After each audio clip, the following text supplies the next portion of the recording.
Halo semuanya, jumpa lagi dengan saya Hari Devianto, staf pengajar di kelompok keahlian Energi dan Sistem Pemroses Teknik Kimia, Institut Teknologi Bandung. Hari ini kita akan membahas mata kuliah Pengamatan Proses Pabrik Kimia dengan sesi spesifik terkait dengan analisis konsekuensi dengan segmen yang terkait dengan kebakaran. Mengapa kebakaran menjadi sangat penting? Ini adalah contoh kasus bagaimana kebakaran di suatu kilang minyak dampak cukup signifikan. Secara statistik, hasil evaluasi kecelakaan pabrik kimia yang berskala besar dapat dilihat dari grafik berikut. Mayoritas kecelakaan berskala besar disebabkan oleh kebakaran dan ledakan. Kebakaran sendiri mengambil porsi kurang lebih 30%. Prinsip dasar kebakaran dapat kita pahami dengan mudah jika kita memahami apa yang namanya api, yang terdiri dari bahan bakar, oksidator, dan sumber penyulut. Jika ketiganya bergabung, maka akan dihasilkan api. Oksidan yang paling umum ditemui adalah oksigen. Tapi jangan salah, gas klorin pun bisa berperan sebagai oksidan loh. Sebenarnya apa saja sih yang masuk ke dalam segitiga api tersebut? Kita mulai dari bahan bakar. Ada bahan bakar cair, padat, dan gas. Berikut adalah contoh-contohnya. Ada juga oksidator seperti gas, cair, dan padat. Berikut contoh-contohnya. Dan juga sumber penyulutnya yang dibutuhkan untuk menghasilkan api. Bisa dalam bentuk bunga api atau sekedar listrik statis. Ini adalah contoh proses pembakaran dari hal sehari-hari yang sering kita lihat, yaitu lilin. Lilin sendiri memiliki bahan bakar padat, yaitu parafin. Tapi jika kalian perhatikan secara lebih detail, ada bagian cair di bawah sumbunya jika lilin tersebut dibakar. Jadi sebenarnya yang terjadi adalah api menguapkan bahan bakar cair yang ada di bawah sumbu dan terjadilah proses pembakaran. Panas yang dihasilkan digunakan untuk mendekomposisi, melelehkan parafin tadi dalam bentuk bahan bakar padat menjadi bahan bakar cair. Dengan kata lain, yang terbakar sebenarnya berupa bahan bakar, gas, ataupun uap. Dengan memahami kedua prinsip tersebut, maka kita bisa memanipulasi segitiga api ini. Selama oksidator, bahan bakar, dan sumber penyulut tidak bergabung, maka kita dapat mencegah terjadinya kebakaran. Salah satunya sumber penyulutnya misalnya dihilangkan, atau ada kasus tertentu oksidatornya yang dihilangkan, atau kasus-kasus lain. Berikutnya kita lihat diagram sifat mudah terbakar, atau dikenal dengan istilah lain flammability limit. Ada istilah UFL, ini adalah upper flammability limit, dan LFL, yaitu lower flammability limit. Ada garis yang menunjukkan kurva tekanan uap jenuh. Ini adalah hubungan antara tekanan uap atau konsentrasi di sumbu Y dan temperatur di sumbu X. Pada temperatur rendah tekanan uap tinggi, dia akan berada di fase cair, kebalikannya berada di fase uap atau gas. Apa yang terjadi di sini? Kita bisa melihat bahwa ada batasan yang kita kenal dengan istilah flash point pada saat cair berubah menjadi gas di kurva tekanan uap jenuh ini. Ada area lagi yang disebut dengan auto ignition zone. Rentang di antara UFL dan LFL untuk kasus gas disebut sebagai flammable area atau area yang mudah terbakar. Percobaan yang dilakukan oleh pemadam kebakaran di Amerika. Video ini versi dari YouTube.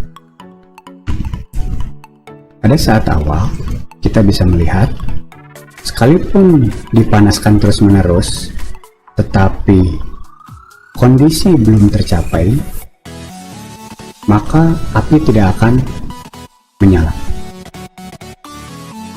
Jika dipanaskan terus-menerus, apa yang terjadi? Kita akan lihat kondisi seperti ini. Apa yang dikenal dengan istilah flash point, yaitu kondisi di mana api dapat menyala, kalian bisa lihat di sini, tapi tidak terus-menerus. Jika proses pemanasan berlangsung terus-menerus, temperatur tercapai, maka ada yang dikenal dengan istilah flame point atau fire point, titik api, di mana api akan menyala secara konsisten, secara kontinu. Jika ditutup, tidak ada lagi sumber udaranya, sumber oksidatornya, maka api akan berhenti menyala. Tahapan akhir dilakukan jika temperatur sudah cukup tinggi. Kalian bisa dilihat di bagian bawah sini tidak ada lagi api yang disuplai dari luar.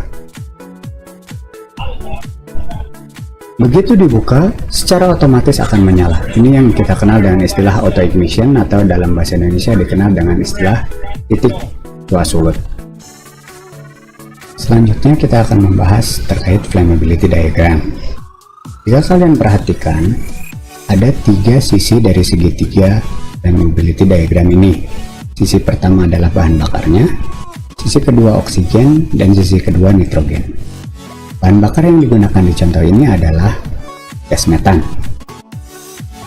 Dengan menarik garis dari 0 hingga 79% mengacu ke komposisi udara antara oksigen dan nitrogen, kita bisa membuat garis yang dikenal dengan istilah airline atau garis udara. Dengan menarik hal yang sama dari 0 dengan stokiometrinya terhadap oksigen, gas metan terhadap oksigen, kita bisa menarik garis stokiometri.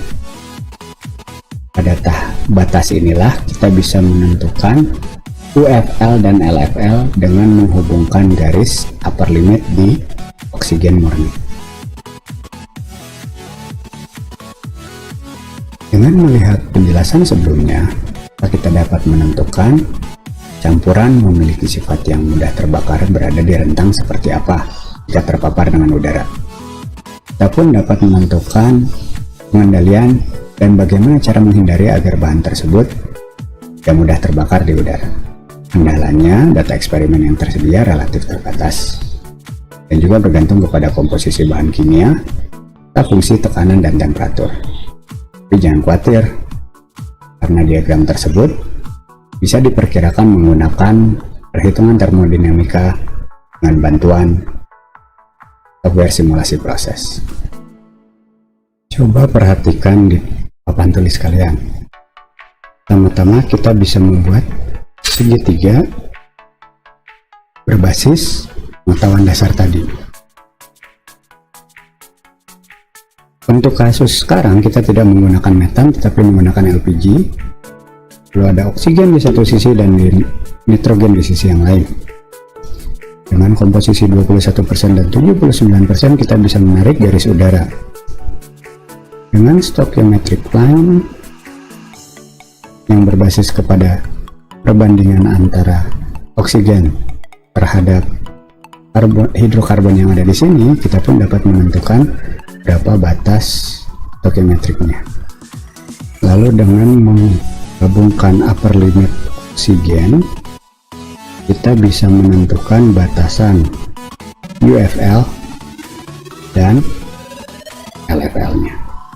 Sehingga untuk kasus gas LPG lebih baik disimpan di luar, sehingga diharapkan dengan mengetahui sistem seperti ini kita dapat membantu mencegah terjadinya kebakaran. Tentu saja resikonya jika disimpan di luar, tabung LPG-nya yang hilang ya. Oke, sekian materi kali ini terkait kebakaran. Semoga kalian mendapat pemahaman yang lebih baik lagi. Secara lebih detail kita akan membahas di kelas di pertemuan selanjutnya. Terima kasih.